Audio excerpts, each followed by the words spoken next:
Hello बच्चों, कैसे हैं? आई होप आप अच्छे होंगे। लास्ट वीडियोस मैंने सेट्स पे कंप्लीट किया है, उस पर मैंने क्वेश्चंस कराए हैं, PYQs भी दिया है ना।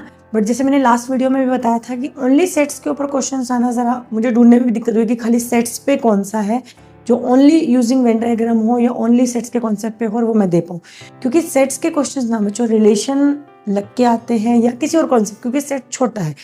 आज इन द सीक्वेंस मैं आपको रिलेशन टॉपिक कवर करूंगी। आज मैं उसका थ्योरी क्या रहता है, कॉन्सेप्ट्स क्या रहता है रिलेशन का, रिलेशन होता क्या है, कैसे लगता है, क्या पूछता है उसके बारे में, कैसे क्वेश्चंस होता है, वो अपन डिस्कस करेंगे।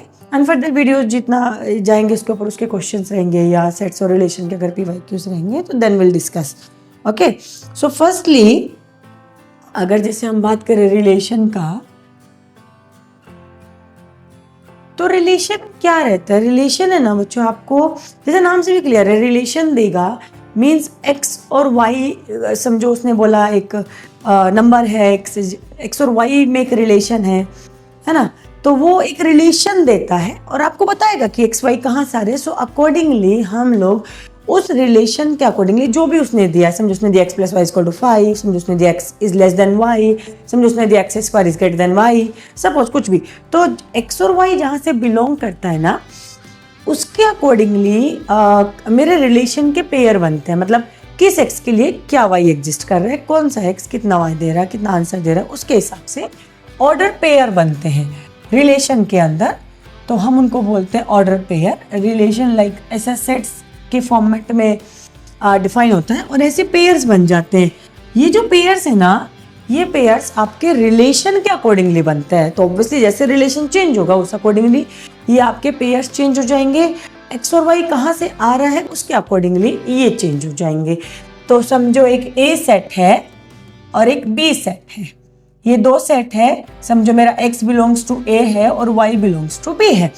x की वैल्यूज a से आनी चाहिए, y की वैल्यूज b में एग्जिस्ट करनी चाहिए एंड उनके बीच का रिलेशन जो भी वो रिलेशन देगा वो एप्लीकेबल होना चाहिए। तो ये रिलेशन एक मेरा ऐसा ऑर्डर पेयर एक सेट ऐसा बना के देता है।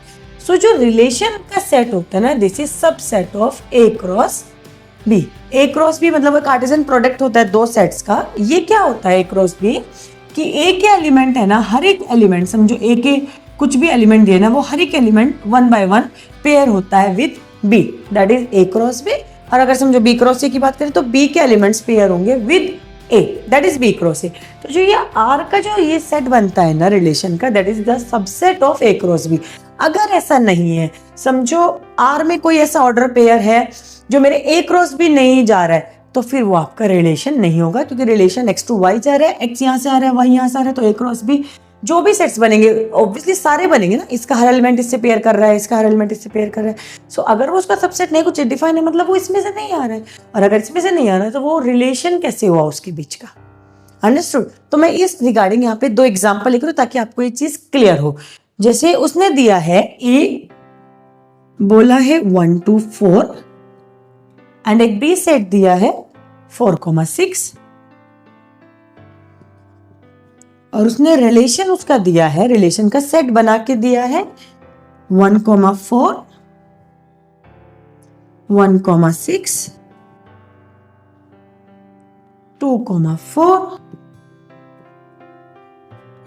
2,6 4,6 like this। तो ये जो है ना, this is the subset of A cross B, क्योंकि अगर ए क्रॉस बी बना रही हो तो ए 1,4 आएगा, 1,6 आएगा, 2,4 आएगा, 2,6 आएगा, 4,4 आएगा, 4,6 आएगा, राइट। तो ऑब्वियसली ये आज the subset of A cross B, so that means कि ये रिलेशन है। ठीक है, अब एक एग्जांपल लिखती हूँ जो रिलेशन नहीं होगा, है ना, तो वो डिफरेंस समझ में आ जाएगा आपको कि रिलेशन में क्या बोल रही हूँ कि उसका सबसेट होना चाहिए या नहीं होना चाहिए। जैसे उन्होंने एक सेट दिया है,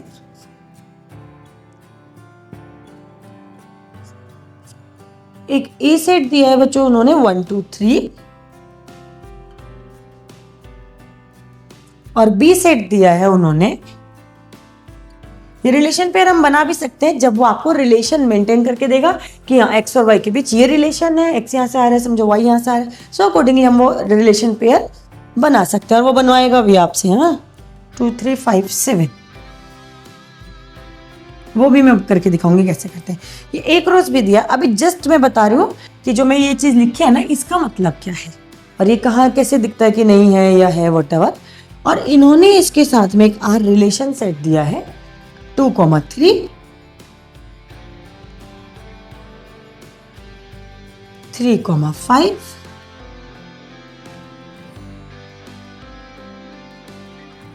एंड 5,7। ये आपका रिलेशन नहीं है क्योंकि ये ए क्रॉस बी का सबसेट नहीं है, क्योंकि सी 2,3 ये इसके साथ पेयर हुआ है, 3,5 ये इसके साथ पेयर हुआ है, 5,7 ए में 5 है ही नहीं।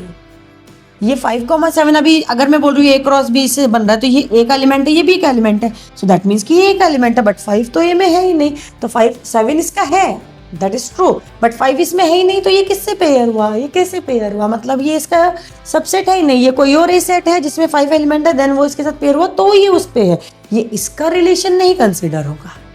अंडरस्टूड? तो जो मैंने आपको बताया R is subset of A cross B, तो अगर वो है तो दैट मीन्स कि वो रिलेशन उसका है, वो रिलेशन एग्जिस्ट करता है, अगर ऐसा है तो वो नहीं करता है। अंडरस्टूड? अभी दो चीजें बच्चों, अभी दो चीजें, ये रिलेशन हम कंसीडर करेंगे ना, ये नहीं क्योंकि ये तो ऑब्वियसली है ही नहीं, इसका नहीं है, ये रिलेशन पेयर का हम कंसीडर करने वाले हैं। और इस पे मैं एक चीज बताती हूँ आपको, रिलेशन में 3 चीजें आती हैं, फर्स्टली डोमेन, देन रेंज और देन कोडोमेन। ये 3 चीजें क्या है? अगर आपको कोई भी रिलेशन पेयर दिया है, ये रिलेशन का सेट दिया है और वो बोले कि इसका आपको डोमेन, कोडोमेन, रेंज ये 3 चीजें निकालनी है, तो इट्स वेरी सिंपल। अगर मुझे ए और बी सेट दिए और एक रिलेशन दे दे कि ऐसा रिलेशन है, उससे मैं पहले रिलेशन पेयर बनाऊंगी और फिर मैं ये निकालूंगी, क्योंकि ये 3 चीजें आप यहां से निकाल सकते हैं आपके रिलेशन पेयर से। ठीक है, इसमें अगर समझो ये मुझे रिलेशन पेयर बनाया दिया है और उसने बोला है कि इसका कोडोमेन और ये निकालो, या फिर मैं एक क्वेश्चन ले ही लेती हूँ, इसको यूज नहीं करते, मैं प्रॉपर एक लेती हूँ जिसमें जैसे मैं अभी बोल रही थी कि रिलेशन बनाना पड़ता है, तो पहले मैं रिलेशन बनाना दिखाऊंगी कैसे बनाते हैं यूजिंग दैट रिलेशन जो भी उन्होंने दिया है, एंड देन उसमें से फिर ये आपका क्या बोलते हैं, सॉरी, डोमेन, रेंज और कोडोमेन कैसे निकालते हैं वो मैं बता, जस्ट अ मिनट।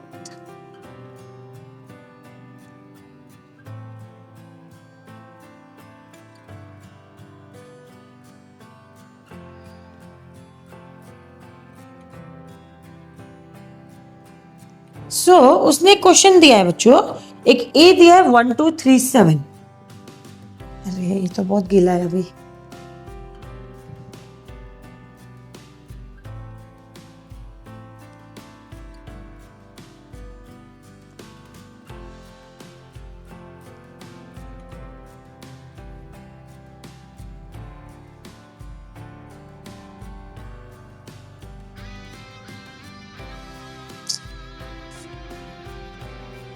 पांच मिनट के लिए होल्ड करेंगे बच्चों।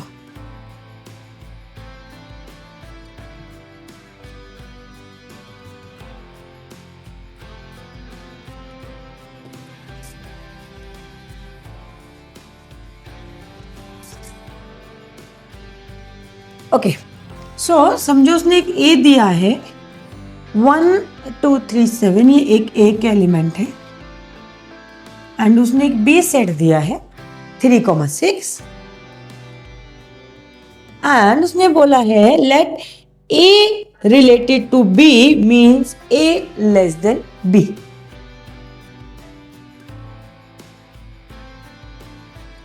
ये उसने रिलेशन दिया है, क्या बोला उसने, A less than B and A related to B, ठीक है, एंड ए आपका ए से आ रहा है, बी आपका बी से आ रहा है, ए टू बी रिलेशन जा रहा है, क्योंकि अगर उसने बोल दिया ए टू बी रिलेशन है तो फॉर श्योर कि ए और बी यहाँ से ऐसे होने वाला है। तो अगर मैं इसके ये रिलेशन पेयर निकालती हूं, सो आपको ध्यान रखना ए का जो भी वैल्यू लोगे वो बी से कम होना चाहिए। सो 1 3 ले सकती हूं मैं, यस, क्योंकि ए ये है, बी ये है, and this is the lesser than this, correct. 1 6 ले सकती हूँ, यस, तो ये दूसरा पेयर बन गया, अकॉर्डिंग टू दिस चल रहे हम, हाँ। देन 2 के साथ पेयर करते 2,3 ले सकती हूँ, यस। 2,6 ले सकती हूँ, यस, 3,3 ले सकती हूँ? नहीं, क्योंकि a लेस देन b होना चाहिए, और अगर ये मेरा है, अगर मतलब ये मेरा a है, ये मेरा b है, तो ये तो इक्वल हो रहा है ना, लेसर नहीं हुआ। a is the less than b, वो नहीं बैठ रहा है तो वो नहीं लेना है। 3,6, यस आई कैन 3,6 ले सकते हैं, क्योंकि फिर से ये a है, ये b है, तो this is lesser than this.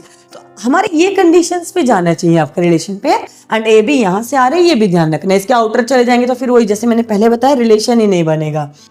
Okay, then 7,3 नहीं ले सकते, क्योंकि यहाँ तो a is greater than b बैठ रहा है, एंड 7,6 भी नहीं ले सकते, क्योंकि यहाँ पे भी a ग्रेटर देन b बैठ रहा है। अगर मैं 7,6 को पेयर करें तो a इज 7, b इज 6, तो आपका a b से बड़ा नहीं हो सकता, इवन इक्वल भी नहीं, क्योंकि रिलेशन दिया है a लेस देन b। सो वैसा करके हम अपना रिलेशन सेट बना सकते हैं।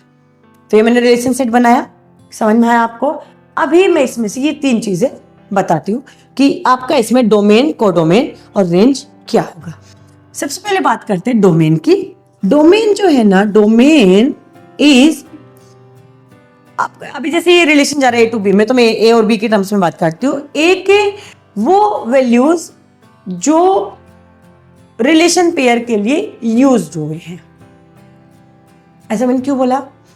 अगर मेरा रिलेशन जा रहा है a टू b, अगर आपका रिलेशन जा रहा है a to b, so that means कि a आपके यहां से आ रहे हैं, बट क्या सारे a आए हैं क्या इसमें रिलेशन सेट में? नहीं, ये सारी वैल्यूज नहीं आई। अगर आई होती देन मैं बोलती थी ये डोमेन है, क्योंकि आपके रिलेशन पेयर का जो फर्स्ट एलिमेंट होता है ये आपको इंडिकेट करता है आपका डोमेन। मतलब ए की वो वैल्यूज फ्रॉम द सेट ए जो आपकी यूज्ड हुई in relation pair. So that means कि हमारा डोमेन हो गया 1, 2, 3।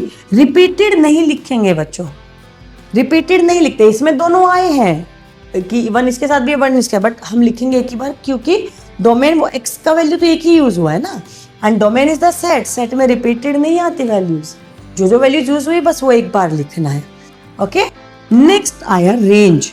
रेंज होता है b, जहां पे जा रहे टू बी जा रहा है, मतलब एक्स वाई का अगर पेयर बनता है, या यहाँ पे मैं बोल रहा हूँ कि पेयर बन रहा है a, b, तो b की वो वैल्यूज जो यूज हुई है, या मैं बोलूँ रिलेशन में, रिलेशन सेट के पेयर में जो बाद वाले एलिमेंट्स है, क्योंकि यही आपके भी हैं, तो जो यहाँ पे जो वैल्यूज आई हैं that is your range.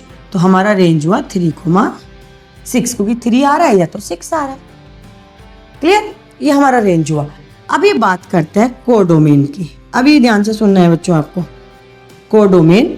Codomain होता है आपका रिलेशन कहाँ से कहाँ जा रहा है। सो जहां जा रहा है ना, दैट इज, अगर मैंने बोला कि रिलेशन मेरा जा रहा है a टू b, तो जो होल b सेट है that is my domain, sorry codomain, चाहे उसके सारे एलिमेंट यूज हुए हैं या नहीं हुए।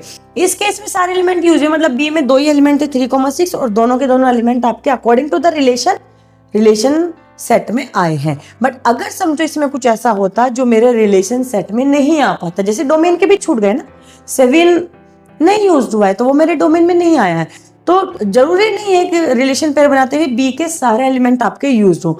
तो अगर आपके बी के सारे एलिमेंट यूज होते या नहीं होते whatever, but codomain is B set completely, यानी कि 3,6 इसमें सारे यूज हो गए, मतलब दोनों एलिमेंट, इसलिए रेंज और कोडोमेन सेम आ गया। But it is not necessary कि रेंज और कोडोमेन हमेशा सेम होगा। रेंज जो वैल्यूज यूज हुई that is my range, codomain that is whole set, जहां से अगर मैं बोलूं रिलेशन a टू b जा रहा है तो b इज द कोडोमेन, जहां से आपका रेंज आता है। करेक्ट? आई होप आपको ये 3 टर्म समझ में आए होंगे कि what is domain, what is range, what is codomain. Okay, so ये रेंज रिलेशन का एक ये था। देन नेक्स्ट इसमें आता है बच्चों रिलेशन में इंपॉर्टेंट जो आता है, इंपॉर्टेंट जिसके ऊपर क्वेश्चन अगर बनेगा तो उसी के ऊपर बनेगा, that is the properties of relation. Relation के ना 3 प्रॉपर्टीज होती है, 3 उसकी ये होते हैं, प्रॉपर्टीज ही बोलेंगे, 3 प्रॉपर्टीज होती हैं उसकी। Number 1 reflexive, then symmetric, then transitive. ये 3 क्या उसकी प्रॉपर्टीज हैं ये मैं बताती हूँ, कैसे अप्लाई होते हैं, कैसे चेक करते हैं। वो बोलेगा चेक करो इस रिलेशन, ये रिलेशन रिफ्लेक्सिव है या नहीं, ये रिलेशन सिमेट्रिक है या नहीं, ये रिलेशन ट्रांजिटिव है या नहीं, या तीनों है या तीनों ही नहीं है।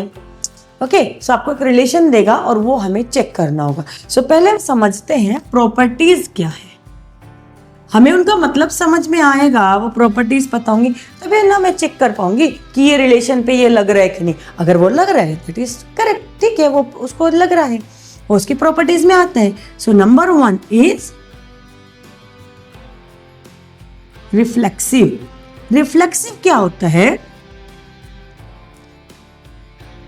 रिफ्लेक्सिव प्रॉपर्टी को बच्चे में लिखूंगी A related to A, A related to A, जबकि ए जो है वो आपका ए से बिलोंग करता है। इसका मतलब क्या हुआ? इसका मतलब ये हुआ कि जो आपका रिलेशन है उसमें जो एलिमेंट है डोमेन का जो है ए बी पे अगर मैं सेट बना रही हूँ तो वो खुद से रिलेट होना चाहिए। ये पेयर कब बनेगा? मुझे आपके रिलेशन जो मैं सेट बनाती हूँ रिलेशन उसमें मुझे ये चाहिए फॉर एवरी एलिमेंट। ये जो मैंने बोला है ना बच्चों एक वर्ड फॉर एवरी एलिमेंट, तो ये प्लीज ध्यान रखना, मैं इसको एक्सप्लेन करके दिखाऊंगी इन क्वेश्चंस, क्योंकि ये बहुत छोटी सी चीज है जो बच्चे अंडरस्टैंड नहीं करते, मिस कर जाते हैं और उसकी वजह से क्वेश्चंस गलत होते हैं। मान लो इसी का ही क्या मैं कोई बना के दिखा दूं आपको, क्या इसका कोई एग्जाम्पल दिया है? नहीं, एग्जाम्पल तो नहीं दिया, बट मैं एक लिख के दिखा रही हूँ बच्चों। समझो मैंने एक ए सेट दिया है 1 2 3, तो अगर और जो भी रिलेशन दिया व्हाट एवर द रिलेशन, तो उस रिलेशन के लिए अगर मैं रिलेशन सेट बना रही हूँ तो उस रिलेशन सेट में मुझे 1, 1, 2, 2, 3, 3 ये तीनों चाहिए। अगर उस सेट में ये तीनों है, क्योंकि 1 2 3 ही एलिमेंट है, तीनों के रिफ्लेक्सिव पेयर है। रिफ्लेक्शन मतलब खुद का रिफ्लेक्शन ना, रिफ्लेक्शन क्या होता है? तो 1 का रिफ्लेक्शन 1 ही होगा। सो अगर ये मुझे मिलता है तो वो मेरा रिलेशन रिफ्लेक्सिव होगा, अदरवाइज नहीं। अगर समझो मेरे रिलेशन में 2 तो हैं और फिर आगे के फर्दर कुछ और भी हैं, है ना, तो मैं बोलूंगी हाँ ये इससे जुड़ रहा है, ये इससे आ रहा है, तो मेरा रिफ्लेक्सिव नहीं, क्योंकि मेरा 3 के लिए तो है ही नहीं। जितने एलिमेंट मेरे सेट में होंगे उन सबका रिफ्लेक्सिव पेयर मुझे अपने रिलेशन सेट में चाहिए। अगर वो है then it is reflexive, otherwise not clearly understood. Second आपका प्रॉपर्टी आता है सिमेट्रिक। अब इसमें मैं ये चीज मैंने बोली ना, इसके लिए भी मैं समझाऊंगी उसको, तो आपको और क्लियर हो जाएगा। सिमेट्रिक क्या करता है? अगर ए रिलेटेड टू बी आ रहा है, मतलब एक पेयर बना जहां पे ए बी से रिलेट हो रहा है, तो मुझे बी रिलेटेड टू ए भी चाहिए। तो मेरा आर में जो है ना ये दोनों होने चाहिए। अगर ए रिलेटेड टू बी है तो मेरा बी रिलेटेड टू ए भी मुझे उसी आर सेट में चाहिए। तो ये हो गया मेरा सिमेट्रिक। अगर समझो मेरे रिलेशन में 2, 3 है तो मुझे 3, 2 भी चाहिए, तो वो मेरा सिमेट्रिक होता है। अंडरस्टूड। अब जैसे मैंने बोला कि ये जो चीज़ें मैं यहाँ पे बताती हूँ, फिर से एक बार इस चीज को इंक्लूड करके, सिमेट्रिक के लिए ये प्रॉपर्टी दिए हुए सेट्स के सारे एलिमेंट्स के लिए हो नहीं, जरूरी नहीं है। जितने पेयर्स आपके रिलेशन में बने हुए हैं या उस रिलेशन को यूज करके जितने पेयर्स आपके रिलेशन में बनेंगे, सिर्फ उसी में ही मुझे वो देखना है कि अगर 2, 3 है तो 3, 2 होना चाहिए, 2, 4 है तो 4, 2 भी चाहिए। वैसा अगर समझो एक है कि 1, 2 तो इसमें बना ही नहीं, जबकि उसमें 1 है उसमें 2 है, तो वो मुझे नहीं देखना है। रिलेशन के अकॉर्डिंगली जो रिलेशन सेट बना है उसी में बस मुझे जितने पेयर्स उसमें बने उन्हीं के स्विचेस उसमें मुझे मिल जाए, कि अगर 2, 3 है तो 3, 2 भी मिल जाए, 1, 4 है तो 4, 1 भी मिल जाए, 2, 5 है तो 5, 2 भी मिल जाए। अगर वैसा है तो दैट इज सिमेट्रिक। हाँ, अगर रिलेशन सेट में कोई पेयर ऐसा है जो जिसका रिवर्स ये नहीं मिल रहा, समझो 2, 3 तो था बट 3, 2 नहीं मिल रहा उसके अंदर, तो दैट मीन्स कि वो रिलेशन सिमेट्रिक नहीं है। अंडरस्टूड। आई होप आपको समझ में आ रहा है मैं क्या बोल रही हूँ। Third property is transitive. Transitive क्या होता है बच्चों? ट्रांजिटिव ना इससे एक स्टेप और आगे चलता है। कैसे? अगर ए रिलेटेड टू बी है, अगर B related to C है, then sorry, then A related to C भी होना चाहिए उसी रिलेशन सेट में। इसका मतलब क्या है? इसका मतलब ये है कि अगर 2,3 एक पेयर है, 3,5 एक पेयर है, तो 2,5 भी होना चाहिए। ये मुझे पेयर उसी रिलेशन में चाहिए, क्योंकि 2 3 से रिलेट हो रहा है, 3 5 से रिलेट हो रहा है, तो वही रिलेशन मुझे 2 रिलेट टू 5, मतलब वही सेम रिलेशन मेरा 2 और 5 में भी बनना चाहिए। अगर ऐसा हुआ, क्योंकि ये उसी रिलेशन में कब मिलेगा? जब वो जो रिलेशन के ऊपर वो रिलेशन सेट बना रहे, जो भी रिलेशन दिया है वो इनके बीच भी अप्लाई हो, तभी बनेगा ना। तो ये इसके बीच भी अप्लाई होना चाहिए, तो वो मेरा ट्रांजिटिव होता है, अदरवाइज नहीं होता है। सो ये 3 प्रॉपर्टीज मैंने आपको समझाया। What is reflexive? अच्छा, जो चीज मैंने इसमें बोली, मैंने बोला तो ध्यान दे के सुनना बच्चों, वो सिर्फ इसके लिए ही है कि जितने मेंबर्स होंगे सबके लिए चाहिए। मैंने इसमें तो नहीं बोला, इवन इन दोनों में मैंने जोर दे के क्या बोले, जितने पेयर्स आपके रिलेशन सेट में बनते हैं अकॉर्डिंग टू दैट रिलेशन, सिर्फ उन्हीं में ही मुझे ढूंढना है कि ये हो रहा है क्या, ये हो रहा है क्या। बट ये जितने सेट्स ए के एलिमेंट है जहां से रिलेशन बन रहा है, शुरू हो रहा है टू बी, उसके हर एलिमेंट के लिए चाहिए। इसलिए मैं बताइए, बहुत बारीक चीज है जो बच्चे मिस करते हैं, जिसकी वजह से कॉन्सेप्ट्स में थोड़े से गैप आते हैं, क्वेश्चंस रॉन्ग होते हैं। तो ये हो गई आपकी 3 properties, reflexive, symmetric and transitive. अगर कोई रिलेशन ये तीनों प्रॉपर्टीज अप्लाई कर देता है, मतलब तीनों प्रॉपर्टीज के लिए सेटिस्फाइड होता है, ऐसा कोई रिलेशन जिसपे तीनों प्रॉपर्टीज लग रही हैं, उस रिलेशन को बोलते हैं इक्विवेलेंस रिलेशन। अगर आपको क्वेश्चन बोल दे कि चेक करो ये इक्विवेलेंस रिलेशन है या नहीं, या प्रूव करो ये इक्विवेलेंस रिलेशन है या नहीं, तो उसके लिए आपको ये तीनों प्रॉपर्टीज लगा के देखनी है, क्योंकि इक्विवेलेंस रिलेशन मींस तीनों प्रॉपर्टीज उस रिलेशन पे एप्लीकेबल। अंडरस्टूड? आई होप आपको ये समझ में आया होगा। व्हाट इज रिलेशन पेयर कैसे बनाते हैं, that is a concept, domain, range and codomain and properties of relation. अगर आपको इसमें कुछ भी क्लियर नहीं हुआ है बच्चों, कोई भी डाउट्स है, तो आप मुझे पोस्ट कीजिए, कमेंट सेक्शन में डालिए। अगर आपको समझ में आया है तो please like my videos and subscribe my channel also, and thank you so much. Bye.